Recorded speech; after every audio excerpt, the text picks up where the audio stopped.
Hey, how's it going, guys? I've got the all-new MSI. This is the Thin i5 with the 4050 GPU and has 16 gigabytes of RAM and 512 gigabytes of internal storage. This one is a little interesting. It's kind of like my old laptop that I had, except a lot cheaper, because I got this for $550 on Walmart's website. It's like a clearance item. And I feel like this was kind of overlooked too, because I didn't hear too much about it. So, specific model number up here, and this was released in 2025, it said. On the bottom it mentions it's a 15.6-inch Full HD anti-glare IPS screen with 144 Hz, RTX 4050 with 6 gigabytes of GDDR6 VRAM, 512 gigabytes of SSD. 512 is not a lot for content creators, and even for gaming, I would argue. DDR4 16 gigs. What's nice is that this is dual channel because it says 8 gigabytes times 2. Inside the box is another box. There's the laptop itself. This feels a little bit thinner than my last one, so that's good. Maybe it's just me, but it feels a little bit lighter. It's like a gray, yeah, just a gray color all around. Here's everything else it comes with. Not too much here. And by the way, this is going to be more of a quick overview video. If you guys are looking for benchmarks and stuff, this is not going to be the video. But I will have some gameplay at the end. And if you guys do want to see a separate video for, let's say, benchmark performance and more gaming, definitely subscribe for more and let me know in the comments below. Here is a side-by-side comparison from my old MSI laptop to the new one. They're basically identical. This one, the only difference was it was a different GPU and CPU. But the build looks the same. Actually, this is a little bit thicker and heavier than this one. I can confirm that. So every few years, it seems like MSI gets a little bit thinner, a little bit lighter, which is always nice. And a little bit sleeker, too. I mean, this is just as proof showing that this is, in fact, a little thicker, the old one, than the new one. And again, this came out in, what, 2023? 2022? So the other similarity is that this has a 144 Hz screen to play at 144 FPS. The only other thing about the screen, and I don't personally like, is the nits. The brightness is usually sometimes between like 250 to 350 nits, so that's pretty low. You're not going to be able to use this outdoors in daylight. In this game alone, I don't know if you could see it. Watching videos on here is alright. I can watch all the way up to 4K if need be. And the speakers are decent. They don't sound as tinny. There's some more like almost bass, I want to say. Maybe it's slightly louder, maybe it's just me. It sounds better overall, but the screen is just whatever.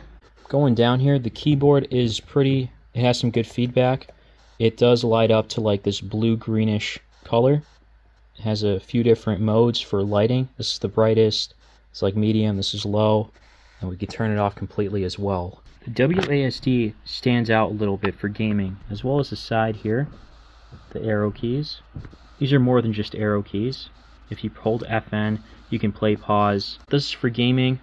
Then this is for fan speed. Turn that off.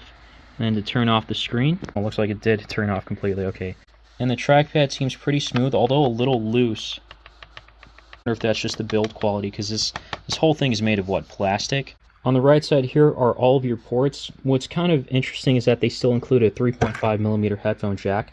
I'm not complaining, I just don't see that often anymore. And on the other side is just another USB 3.0, USB-A 3.0, as well as the charging port. One LED indicator here, along with the other on top here to show whether or not it's on. HDMI port is located on the back of the laptop here. Finally, you've got the webcam with the microphone on top here. This is what you can expect for the nighttime, the webcam to be really grainy. It's still tolerable for a video call. During the daytime, it's going to be a little bit better. Doing basic tasks, you really won't notice any issues. And that's to be expected because this has a dedicated graphics card. This is what we find on CPU-Z. The TDP is 35 watts. This is the most it can dissipate. That's very disappointing. I guess we'll see gameplay and everything too in just a moment. I'm not going to go over everything, but then the CPU is also what matters. I don't think this is going to affect a lot of games too much or be bottlenecking it. I feel like the graphics card might be more so because of that 35 watt. On Cinebench, the multi-core score was 7023, so that did perform a little bit better than the i7 7700K CPU. That's a relatively old CPU. It doesn't do better than the AMD Ryzen 7 1700X. Yeah, AMD has really stepped up their game, I would say, compared to Intel. I would consider an AMD laptop over this because they're also more affordable. And also I would mention is, if you're not planning on gaming or anything like this, and you're probably just going to be doing basic tasks, this might be too much. You're paying too much for a laptop. You don't really need all this. Really, you can just get something that's like under, I would say, $400. But this is where you can see how much CPU, GPU is being used, as well as the FPS rate on the top right here. First game here is Dark Souls 3. The graphics are set to the max. And I have it set to window mode because if I have it in full screen without window, then it drops to like 48 or 47. But you know, 60 is what we want. Everything's good. I don't mind that little white bar on top. Maybe there's a borderless window mode, but I didn't see it there. Either way. What? Next game is Need for Speed Heat. Now, I never knew that this game can actually be played at 144 FPS. This doesn't get a full 144 FPS here, just because I have this at the maximum settings, borderless, that you saw just a moment ago. But it is getting above 60 FPS, which is kind of impressive.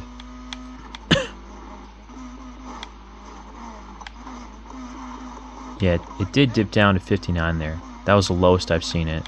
Let's adjust the graphics settings to the lowest and see if we can get a consistent 144 FPS. Alright, now this is what I've adjusted, and then HDR mode is also off. Seems like it helps it by a decent amount of frames. We're at like 90 consistently. It does dip down, and 77 was the lowest I've seen it so far. So the 70s is the lowest it'll go, and the high 70s, I should say. So that's actually kind of impressive, all things considered. Here is Counter-Strike 2 at the maximum settings with everything enabled, including VSync. And it looks like on the top right here, we're getting about an average of 100 and, yeah, somewhere above 110 in terms of frames. Oh, it looks like it did dip down to under 100 here. Still playable nonetheless. The only thing that's a bummer is that when I did lower graphics settings here, it's still not getting a consistent 144 FPS. So that's a little disappointing, because that's the whole idea of the screen. And I thought that would be a little limiting to have the 4050 at 35 watts and this i5 processor. Nonetheless, it handles everything I've thrown at it so far, just the 3 games that I've tested on.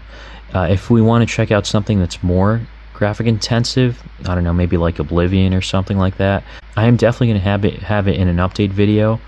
And if you guys are interested in like a full review and benchmarks, let me know in the comments below.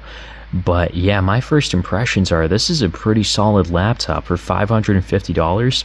Instead of building a PC, why not just get this? I mean, the nice thing about laptops is that this already has a screen. It already has Windows 11 installed. It has a dedicated GPU.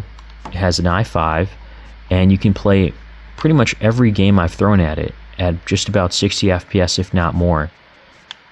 So yeah, let me know what you guys think. And there is one other like Lenovo, I think it's LOQ laptop that's on sale now. It has the RTX 4052 but an AMD processor. It might perform better than this, and it's going for $580. So that's $30 more right now, and I'll have a link for that as well as this too below in the description. Anyways guys, stay tuned for more, and as always, thanks for watching.